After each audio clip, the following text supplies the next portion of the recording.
Hola, bienvenidos a Vistazo en Vivo, el segmento de revista Vistazo para nuestros seguidores de Facebook y YouTube. Nuestra invitada de hoy vivió en Haití como parte de una de las misiones de la ONU.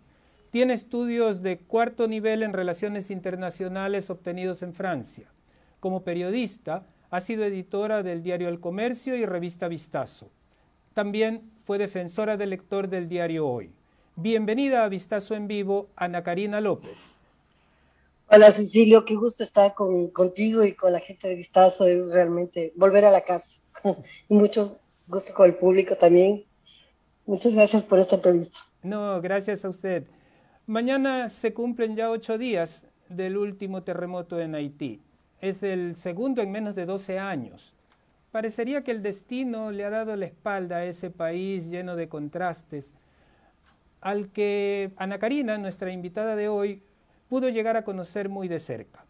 Podríamos empezar quizá de manera cronológica desde que Colón descubrió América o desde cuando se independizó, el primer país que se independizó en América, o cuando se convirtió en una de las colonias más importantes económicamente en el mundo. Pero creo que el Haití contemporáneo se modela desde los años 50 más o menos, en que llega al poder un personaje que más lo conocemos como Papa Doc. ¿Quién era ese Papa Doc, Ana Karina? A ver, todo lo que tú acabas de decir es de eso, ¿no es cierto? O sea, la particularidad de Haití es que siendo un país tan pequeño, tan desconocido para la mayoría, lo que tenemos en la cabeza es que es este país sumamente pobre. Y yo creo que François Duvalier, o sea, Papa Doc, resume toda la historia de Haití, porque no es el primero ni el último de los dictadores. O sea, desde que Haití se independiza en 1804, es una sucesión, o sea, se declaran emperadores, reyes, etcétera, cambian las constituciones. O sea, es como la historia de América Latina, pero en esteroides, ¿me entiendes? O sea, todo lo que pasa ahí es mucho más condensado de lo que nosotros ya conocemos por fuera. De hecho, está presente en la literatura. Alejo Carpentier, en El Reino de este Mundo, retrata toda la independencia de Haití, que es fascinante porque se mezclan vudú, las armadas napoleónicas, la independencia, la esclavitud, la negritud, y eso es lo que condensa Papadoc, porque él es, o sea, él es hijo de martiniqueses, o sea, de otra isla del Caribe, francesa Martinica. también. Ajá. Llegan allá y sin embargo, a pesar de ser hijo de agricultores pobres, él logra estudiar medicina y es un científico importante. Sin embargo, llega al poder y él es igual que todos, o sea, declara una constitución, tiene problemas, pero significaba, él llega en el 57 y tú sabes, Fidel Castro llega en el 59 a Cuba. Entonces, él desarrolla, como tenía toda esta, digamos, era más un intelectual en cierta forma, con su fondo científico, desarrolla toda una teoría de la negritud muy parecida al fascismo italiano, ¿me entiendes? Pero en el negativo. O sea, para él, la raza superior era la negra y tenía que llevar a cabo todas estas cosas. Entonces, y también desarrolla sus propias camisas negras que se llamaban los tontomacut. Pero al mismo tiempo, él trabajaba, o sea, a ver, en Haití, para comprender Haití, hay que comprender que va de la mano con la religión católica, va de la mano con el vudú. No están separados. O sea, para tú ser vuduizante, o sea, para tú practicar vudú, tienes que ser católico.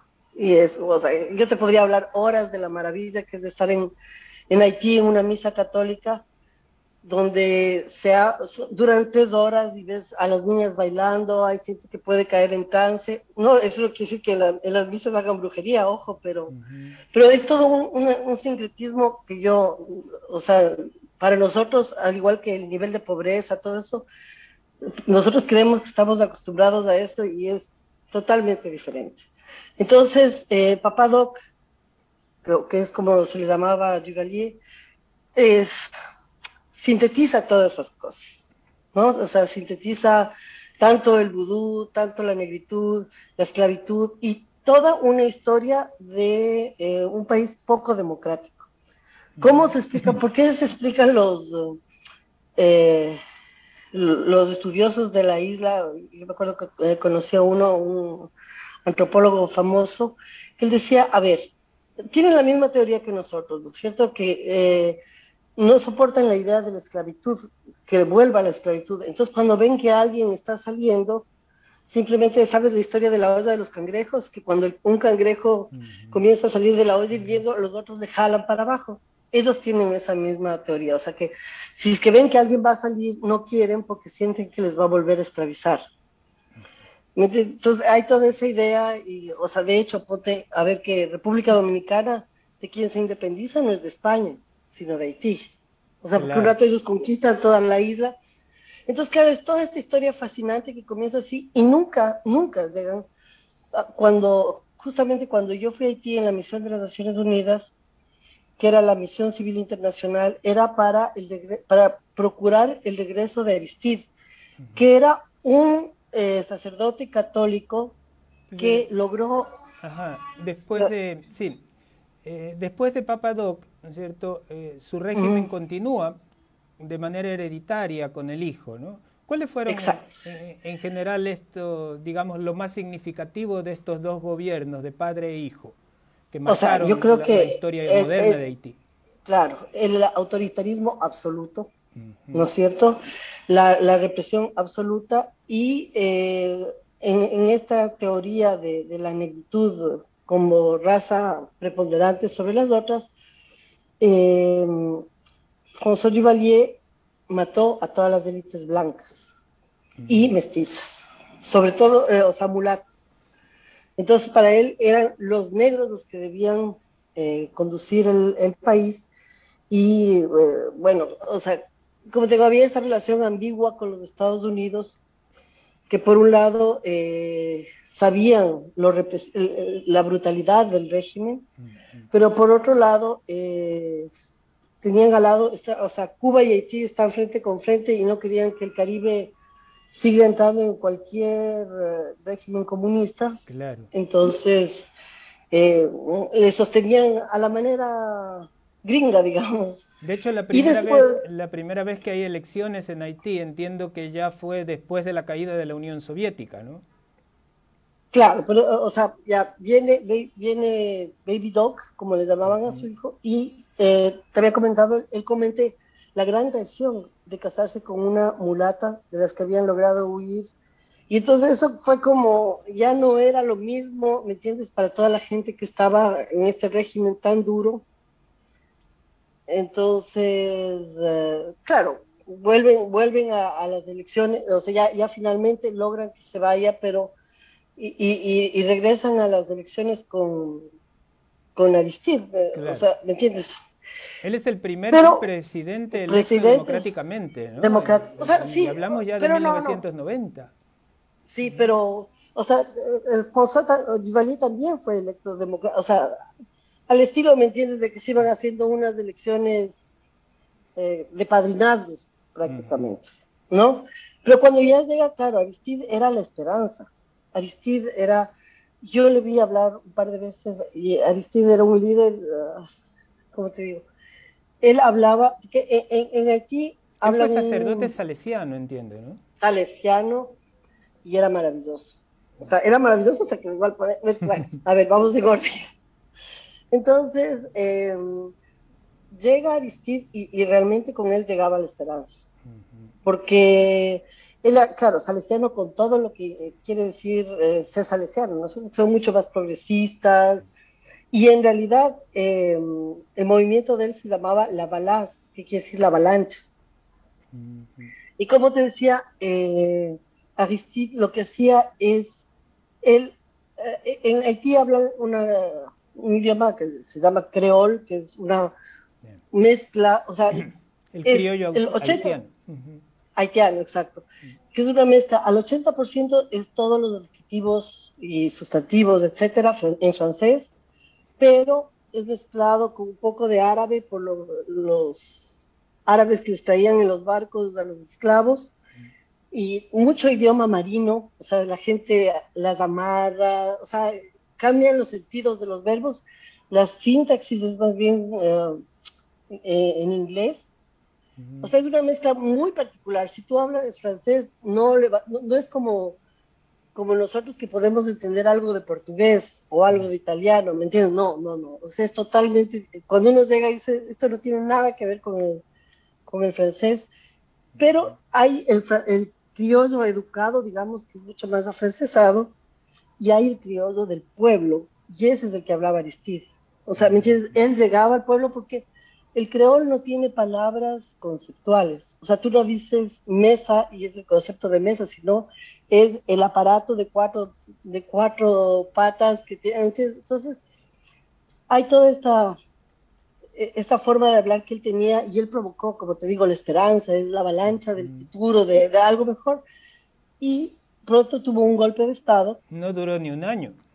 Sí, entonces ahí intervienen las Naciones Unidas, etcétera, con Raúl Cedras para traerlo de vuelta. Le traen de vuelta así como los Estados Unidos, porque les parecía demasiado de izquierda. Yo creo que son las últimas intervenciones directas que hacen los Estados Unidos en América Latina, ¿no? Igual los Estados Unidos la apadrinó para el regreso. Tanto es así que, a mí me acuerdo, estuve en el regreso de Aristide y era algo muy gringo, ¿me entiendes? O sea, el Palacio Presidencial, que hasta el terremoto de hace 10 años, era un palacio maravilloso. Y ellos tienen, por ejemplo, en vez de tener la estatua del soldado desconocido, tienen la estatua del cimarrón desconocido. Entonces es un cimarrón en todo su esplendor, tocando un cuerno de caracol. O sea, ¿me entiendes? Todo en Haití es simbología. Y le trajeron así, y Aristide aterrizó en un helicóptero envuelto en globos blanco, rojo, o sea, ¿me entiendes? Con los colores de la bandera haitiana, muy, o sea, estaba en una campaña gringa ¿me entiendes? Fue apadrinado su regreso, y Aristide volvió a hacer lo que todos los líderes desde que se liberaron, o sea, corrupción, robos, autoritarismo, o sea, es como que estuviera condenado. Tú decías, claro, Papadoc significa la modernidad, pero cuando tú lees, no sé, a Graham con los, ¿cómo es? Se me acaba de ir el nombre, la novela que él hace sobre Haití es, o sea, es una historia a repetición infinita, ¿no? Y yo te puedo decir que a mí me parece que es ya un estado fallido sin salida. Yo no veo la esperanza, ¿me entiendes? Si ya Aristide no pudo cambiar, no veo cómo, si el terremoto, tú ves que todos se han robado de hace 10 años, y como te decía, si la tierra se ve tan asolada en Haití, es un tema de que la ciudad, el país entero, que es, a ver, es un país muy pequeño, es un país que... Eso te iba a decir, es un terremoto que causa 300.000 muertos, con una intensidad mucho menor que el terremoto que tuvimos en Ecuador en 2016, donde tuvimos 600 víctimas importantes, pero ¿por qué allá murieron 300.000? Con un terremoto más débil. Exactamente, o si le comparamos con el de Chile, ¿no es cierto? Que fue más o menos al mismo tiempo, pero el de Haití fue mucho más débil que el de Chile. En Chile murieron 600 personas, en Haití 200.000. Claro que fue en Puerto Príncipe, ¿no? Entonces, uno es lógicamente la pobreza extrema, entonces las estructuras de ahí de palacios, o sea, el palacio o las casas que existen no soportan. Por otro lado, es un país absolutamente erosionado, pero absolutamente, o sea, 2% del territorio haitiano, que es de aproximadamente 27.000 kilómetros cuadrados, ¿no? Y quiere decir que es más pequeño que la provincia de Pastaza y 10 veces más pequeño que el Ecuador, pero tiene 11 millones de habitantes, es decir, tiene 2/3 de la población ecuatoriana. Con decirte que en creol no existe la palabra solo, porque nunca está solo. O sea, porque es un país extremadamente montañoso. Y tiene una alta densidad poblacional. absolutamente, ¿no? Entonces, y todo esto ha llevado que primero la colonización hizo que devastaran árboles, monocultivo, bueno, en la historia un poco del Caribe, ¿no es cierto?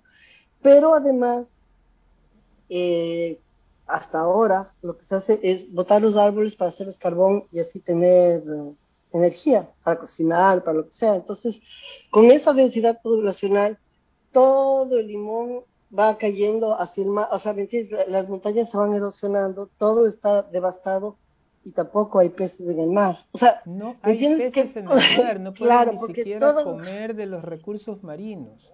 Un marinos, país no, rodeado por el mar. por el mar, ¿me entiendes? O sea, es como, a ver, la Española, ¿no es cierto? Que es la isla Ujú. entera, que es la primera isla donde llegó Colón, justamente tú hablabas al principio, eh, la, 2/3 de la isla fueron ocupadas por República Dominicana, se autonombró República Dominicana, y este tercio que quedó, tú pasas la frontera, que muchas veces hay que pasarla por todos los golpes de Estado, por los problemas, cierran la frontera, y es una frontera natural. O sea, es como cuando vas, no sé, a veces pasa entre el Perú y el Ecuador, que hay ciertos lugares que parece una frontera natural, ¿me entiendes? Por la vegetación, no sé. Pero ahí es por la devastación de la gente mismo, ¿no? O sea, la pobreza te lleva a más pobreza. Entonces, cualquier terremoto, cualquier cosa, las laderas se caen más fácilmente, ¿me entiendes? No están sostenidas por los árboles, o sea, es una cosa, ¿Y ya es un círculo vicioso. de qué vive Haití? ¿Tienen producción agrícola? Antiguamente fue un gran productor de caña de azúcar, pero Claro, creo que ya no siguen lo es. teniendo, tienen un gran ron, el ron Barbancourt, que es para mí de los mejores, pero, pero estaba leyendo que tienen textiles, no sé de qué, café, tenían muy buen café, o sea, ¿me entiendes? Era agrícola, pero me dices de que vive y realmente, o sea, tendría que ir a Wikipedia porque yo no vi que haya, o sea, es tremendamente angustiante. Como te decía, nosotros nos autocalificamos como pobres, ¿no es cierto? En un país como el nuestro, que es tan rico y todo, pero ahí tú ves, o sea, a ver, la gente atraviesa los ríos para vender una piña, una piña. En los mercados, las mujeres esplendorosas como son, abren una funda de fideos y dividen por paquetitos de 3, 4 fideos y eso es lo que te venden.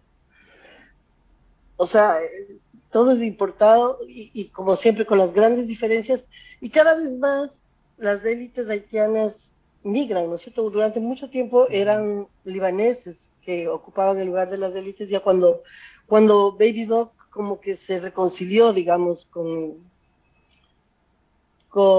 los no negros, ¿no? Y volvieron muchas familias libanesas y esto, pero cada vez más tienen sus negocios desde afuera y yo creo que ahora básicamente está cooptado por el narcotráfico, porque también es una ruta de paso del narcotráfico, ¿no es cierto? Entonces, es desolador, o sea, si tú ves las poblaciones migrantes, no les dan la misma atención que a la gente que sale de Cuba, porque políticamente no es rentable. Si tú ves no sé, pues un bote lleno de cubanos que van a los Estados Unidos, es una gran propaganda.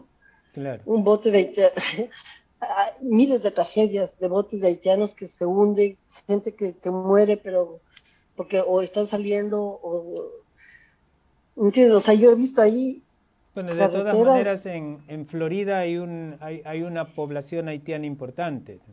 en Florida, en Nueva York, ¿no? Y tú ves ahora, el Ecuador está haciendo paso también, la gente viene al Ecuador para ir a los Estados Unidos, o sea, la gente de Haití.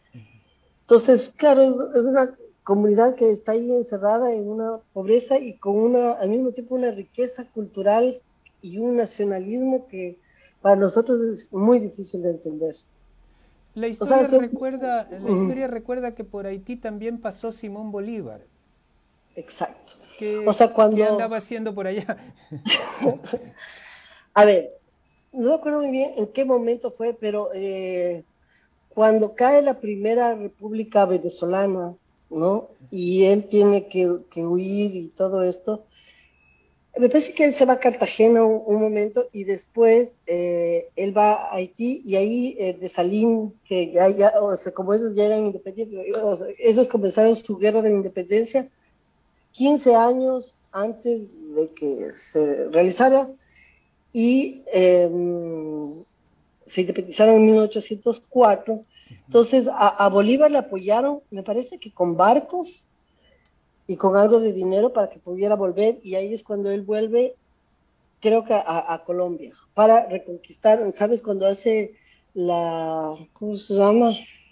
La marcha, esta gran marcha que él hace desde Cartagena para regresar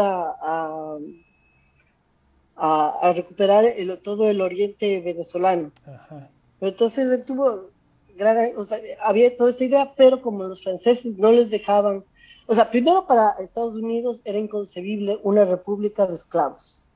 O sea, que hayan sido antiguos de esclavos y que se manejen por sí mismos. Entonces había una forma de embargo. Ese es el embargo que nunca se habla, ¿no? Y por otro lado, o sea, también los gringos en los años 30 invadieron Haití, ¿no? Ujú. Entonces, por otro lado, Francia les dice, ok, nosotros les vamos a dejar negociar, pero ustedes nos tienen que pagar una multa que era una cosa asoladora en ese Terrible, sí. momento, si ustedes quieren poder volver a negociar. Entonces, ¿me entiendes que es como, sí, dicen, no Entiendo que podemos seguir para pagar esa culpables? multa fue que los haitianos invadieron lo que hoy es República Dominicana. Creo que antes ya se habían librado, o sea, sí, ¿me entiendes? Porque eso era una parte de la isla que no estaba muy clara, sus divisiones, pero es todo claro, te dicen, no podemos seguir eh, culpando al pasado, pero Haití es una cosa que da la vuelta en el pasado. Como te decía, cuando tú lees los comediantes de Graham Greene, que esto es justo con Papadoc, o sea, es lo mismo, es la misma historia que tú puedes ver, no ha pasado nada, esta forma, ¿me entiendes? Que tiene este hermoso país de seguir hundiéndose. Y yo, ya te digo, para mí la esperanza se acabó con Aristide y no veo qué otra manera, o sea, en ese momento había sí una forma de salir, pero después el tipo terminó en las mismas, o sea, es una decepción así terrible, ¿no? Un país inviable. Y hoy No sé, políticamente también acaban de exacto. pasar por un magnicidio. Sí, Solo desde el magnicidio acá ya han habido 3 personas como primer ministros. Es difícil, ¿no? claro, es difícil además con unas élites que cada vez migran más, ¿no es cierto? O sea, porque las comunidades, es lo que nos explican, por qué los haitianos pueden triunfar en los Estados Unidos, son médicos reconocidos, son gente reconocida, y ya te digo, hay un gran nacionalismo y sin embargo son incapaces de volver para atrás. Y las Naciones Unidas ya estuvo allí y no pudo hacer nada. Ya, no, ya estuvieron ahí también, claro, los gringos, estuvo las Naciones Unidas y han estado todo el tiempo y ya ves, y por ejemplo, lo que pasó con la Cruz Roja, o sea, es inentendible.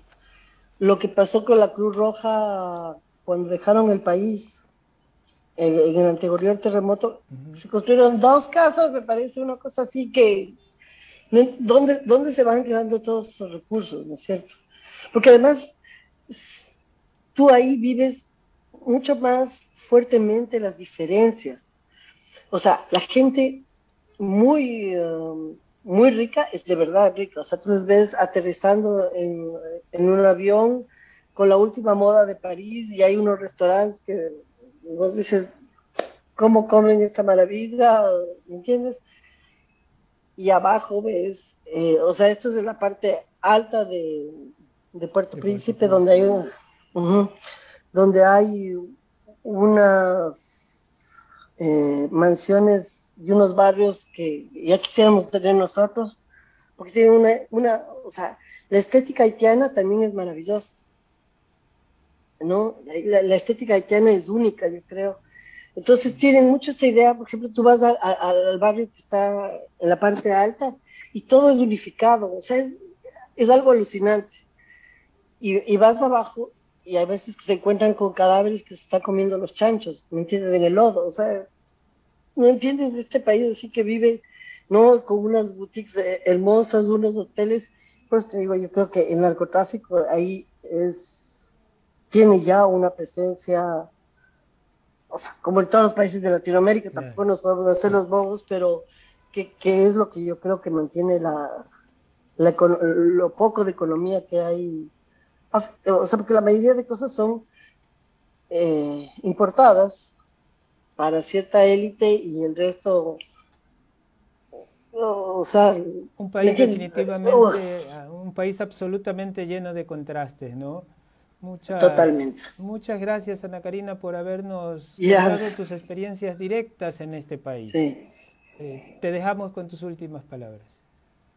No, ya te digo, yo seré siempre una enamorada de esa cultura y muy apenada, ¿me entiendes? Porque cuando te cuentan, o sea, tú puedes conocer al campesino más alejado y él va a saber la historia de su país, o sea, va a saber cómo, o sea, Bucman, el esclavo, liberó, porque, o sea, toda la historia del reino de este mundo, ellos se van a repetir, toda esta orgullo, todo este orgullo de la gente.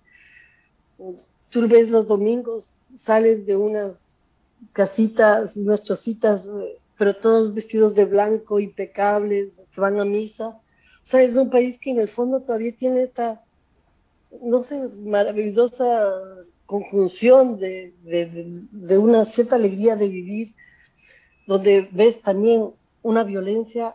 Yo me acuerdo la última vez que volví, justo para cubrir el regreso de Aristide para el comercio, nosotros vimos una cosa que ahí llaman el dechucage, que es, o sea, dechucage quiere decir sacar la yuca de raíz, ¿no? Y entonces vimos cómo a los que habían sido colaboradores de Cedras iban a tu casa y te hacían el dechucage, o sea, sacaban, te ponían en un palo, te amarraban y te pelaban. O sea, textualmente te pelaban, era una cosa, algo nunca visto. Y al mismo tiempo tú ves a los padres con los hijos de unos gestos de cariño, así de ternura inmensa. Entonces, ¿me entiendes? Todo es contraste, todo es, o sea, entre la violencia, el amor, la estética, la pobreza, es alucinante. Esperemos que algún día la humanidad logre descubrir la fórmula para rescatar sobre todo la riqueza de todo este pueblo, ¿no? La riqueza cultural indudable de este pueblo. Muchísimas gracias otra vez, Ana Karina, y Gracias a ti. muchísimas gracias a nuestros seguidores en nuestras redes sociales de Facebook y YouTube. Pronto tendremos un nuevo invitado en Vistazo en Vivo. Chao. Gracias. ¿Ya?